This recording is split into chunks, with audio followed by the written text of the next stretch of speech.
Don't make me believe what you're saying. Can we waken this up a little? Well, yeah, if you think you can. Okay. Deanna. If you wanna be somebody, if you wanna go somewhere, her hand movements. you better wake up and pay attention. If you wanna This music class was lit. go somewhere, you better wake up and pay attention. Whoopi Goldberg's reaction was so many of our reactions back in the day. Where did this come from? So I wanted to try this. This is a music class. I'm gonna try out like a new segment. Y'all know how I'll be doing like Yes, this is a music. say something nice about, like where I try to say something nice about some really shitty movies or seemingly shitty movies. I did the Black Jones and horror segment, the Black Bulls and horror segment. Hated sequels that I love. I wanted to do like sequels that slap. Not really any different than hated sequels I love, but sequels that slap, man. Sister Act 2 is a sequel that is so good, makes the first movie non-existent. Completely non-existent. I don't give a fuck what happened in the first one. I don't care about any of the continuity, any of the story that carried on from the first movie into this one. This is a standalone movie, even though it's a sequel, that is just far more superior. Way more amazing. And they want to make a part 3? Shit. That's like, listen, there's a reason that no sequel has lived up to Terminator 2, yo. Like, there's a fucking reason that no sequel has lived up to Terminator 2. There's nothing, there were rumors that Tyler Perry was attached to the project. Whoopi Goldberg was coming back. I don't know if Kathy Najimy or any of the other cast members were coming back. But you can get Tyler Perry behind this. You can get TD fucking Jakes behind a Sister Act 3. It's not gonna touch this. I don't care who y'all get, what y'all do. The only way a Sister Act 3 will work is if you bring back Lauryn Hill. She might not show up. She might show up late. I don't know. You got to get what's my man name? Toby Ryan, who played Ahmad or Amal. You got to get Sketch. You got to get Frank K. Frank K. His real name is Devin Kamen.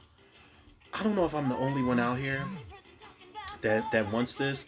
Devin Kamen had a song on the soundtrack of this movie.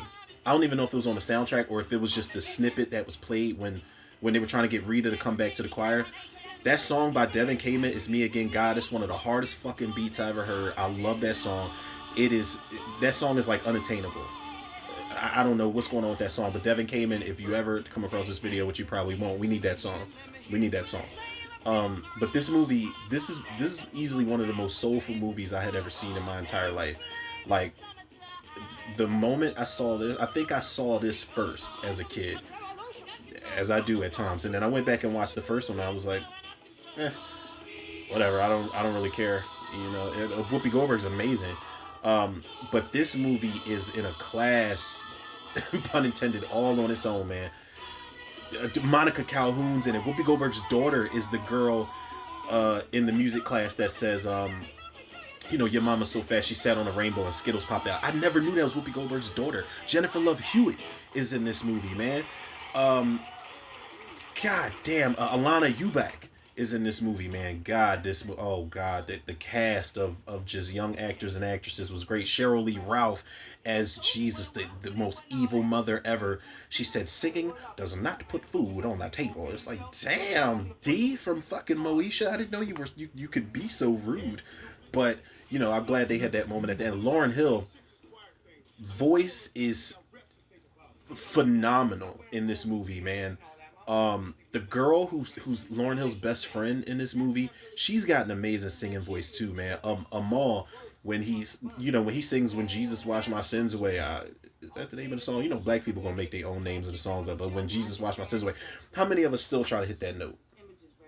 And we still almost blow our motherfucking vocal cords out and have to take a trip to the hospital afterwards. When he say "When Jesus washed," like when he hit that washed, still can't do it. You gotta now. Let me ask y'all, what's more of a difficult note to hit? When Amal said when Jesus watched, or when Music Soul Child said love towards the end of his song?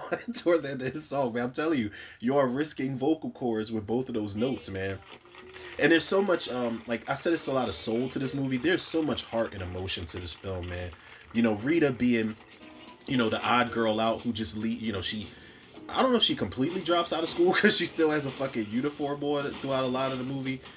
But the fact that she leaves music class and Whoopi Goldberg's just not giving up on her, and her friends are giving up on her, and then at some point Sketch tells her when he's trying to get her to come back, he's like, "Yo, this is all we got right here." Like, this movie, like there's such a great feeling of unity behind this movie, man, and it's one of the best feel good movies that I've ever seen, man. Like, this is up there for me, even though I'm talking about sequels that slap. For me, this is up there, like, as far as like tugging at the heartstrings. This is up there with shit like Crooklyn. You know what I'm saying? Like, this is just a movie that is just a staple in the childhood for sure. And even the side characters, man, Mr. Crisp and my man. I can't remember who my man. Damn, I can't remember his name, but he was in Bushwhacked. He was in Bushwhacked. He was the guy that was going after Daniel Stern, trying to save the kids. He was like the scoutmaster, fake ass scoutmaster, whatever he was. I don't know. Cast is amazing, man. Everybody came to ball on here, and you get really attached to the characters in the music class, man. So sequels that slap, man. Sister Act 2 makes it all non-existent. It makes Part 3. Uh, y'all, I don't know what y'all gonna do, but